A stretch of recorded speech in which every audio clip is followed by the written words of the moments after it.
राधे राधे। शर्मा जी की कहानी चैनल पर आप सबका हार्दिक हार्दिक स्वागत, अभिनंदन।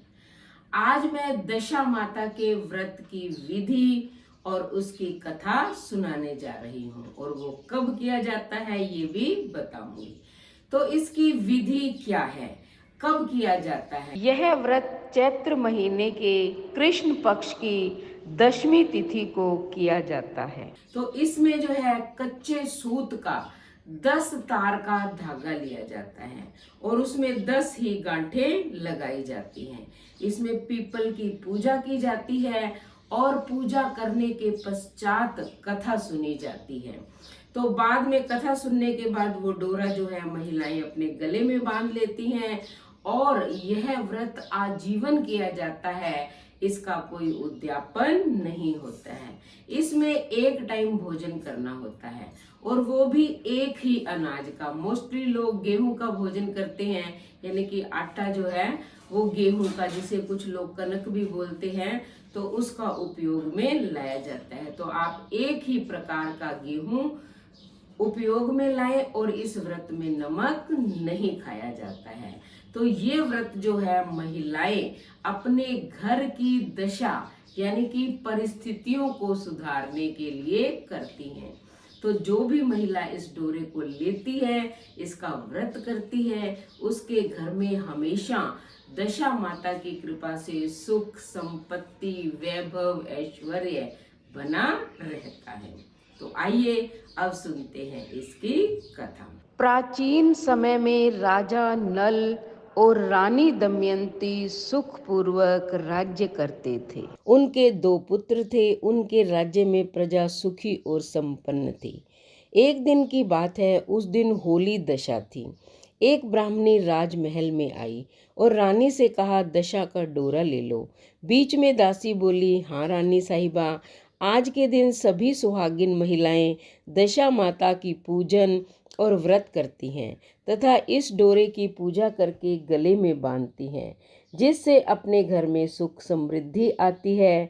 अतः रानी ने ब्राह्मणी से डोरा ले लिया और विधि अनुसार पूजन करके गले में बांध लिया।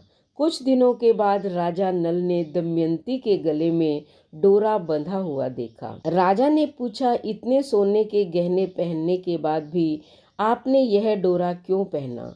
रानी कुछ कहती, इसके पहले ही राजा ने डोरे को तोड़कर जमीन पर फेंक दिया। रानी ने उस डोरे को जमीन से उठा लिया और राजा से कहा, यह तो दशा माता का डोरा था, आपने उनका अपमान करके अच्छा नहीं किया। जब रात्रि में राजा सो रहे थे तब दशा माता स्वप्न में बुढ़िया के रूप में आई और राजा से कहा, हे राजा, तेरी अच्छी दशा जा रही है और बुरी दशा आ रही है। तूने मेरा अपमान करके अच्छा नहीं किया। ऐसा कहकर बुढ़िया यानी कि दशा माता अंतर ध्यान हो गई। अब जैसे तैसे दिन बीतते गए, वैसे वैसे कुछ ही दिनों में राजा के ठाट बाट, हाथी घोड़े, लाव लश्कर, धन धान्य, सुख शांति सब कुछ नष्ट होने लगे। अब तो भूखे मरने का समय तक आ गया। एक दिन राजा ने दमयंती से कहा, तुम अपने दोनों बच्चों को लेकर अपने मायके चली जाओ। रानी ने कहा, मैं आपको छोड़कर नहीं जाऊंगी। जिस प्रकार आप रहेंगे उसी प्रकार मैं भी आपके साथ रहूंगी। तब राजा ने कहा, अपने देश को छोड़कर दूसरे देश में चलें, वहाँ जो भी काम मिल जाएगा वही काम कर लेंगे। इस प्रकार नल दमयंती अपने देश को छोड़कर चल दिए। चलते चलते रास्ते में भील राजा का महल दिखाई दिया। वहाँ राजा ने अपने दोनों बच्चों को अमानत के तौर पर छोड़ दिया। आगे चले तो रास्ते में राजा के मित्र का गांव आया। राजा ने रानी से कहा, चलो हमारे मित्र के घर चलें। मित्र के घर पहुंचने पर उनका खूब आदर सत्कार हुआ और पकवान बनाकर भोजन कराया।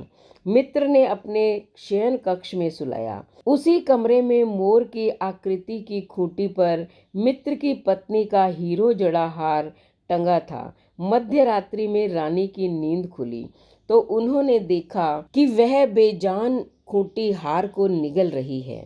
यह देखकर रानी ने तुरंत राजा को जगाकर दिखाया और दोनों ने विचार किया कि सुबह होने पर मित्र के पूछने पर क्या जवाब देंगे, अतः यहाँ से इसी समय चले जाना चाहिए।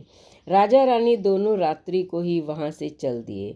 सुबह होने पर मित्र की पत्नी ने खूंटी पर अपना हार नहीं देखा। तब उसने अपने पति से कहा, तुम्हारे मित्र कैसे हैं? तो मेरा हार जो था वो चुराकर रात्रि में ही भाग गए। मित्र ने अपनी पत्नी को समझाया, मेरा मित्र कदापि ऐसा नहीं कर सकता, धीरज रखो, कृपया उसे चोर मत कहो।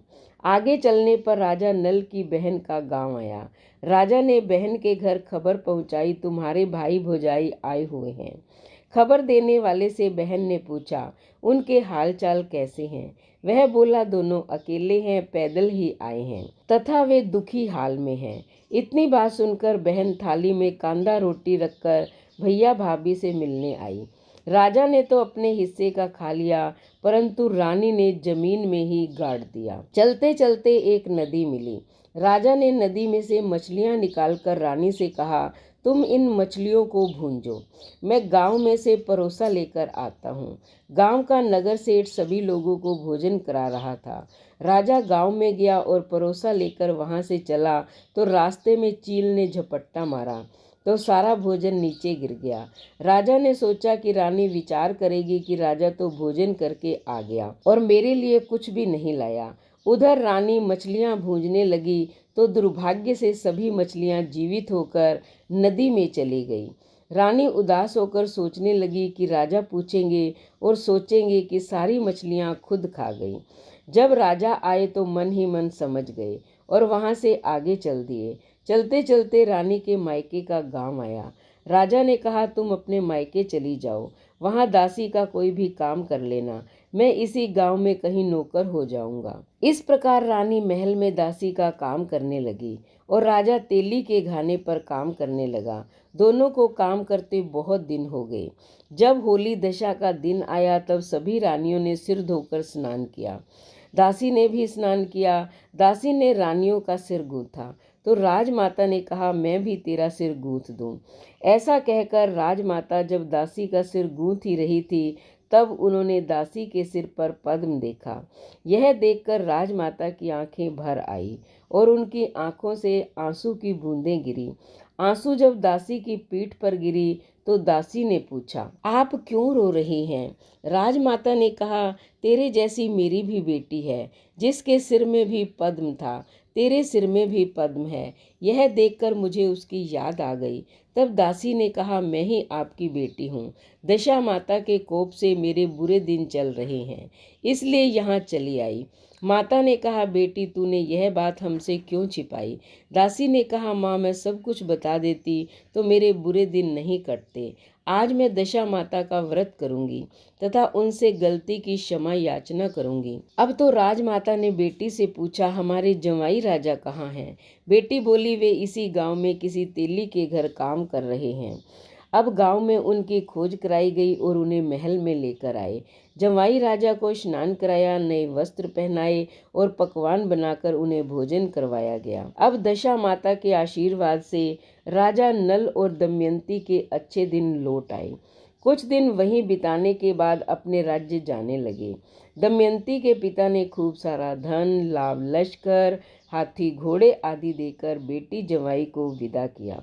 रास्ते में वही जगह आई जहां रानी ने मछलियों को भूना था और राजा के हाथ से चील के झपट्टा मारने से भोजन जमीन पर आ गिरा था।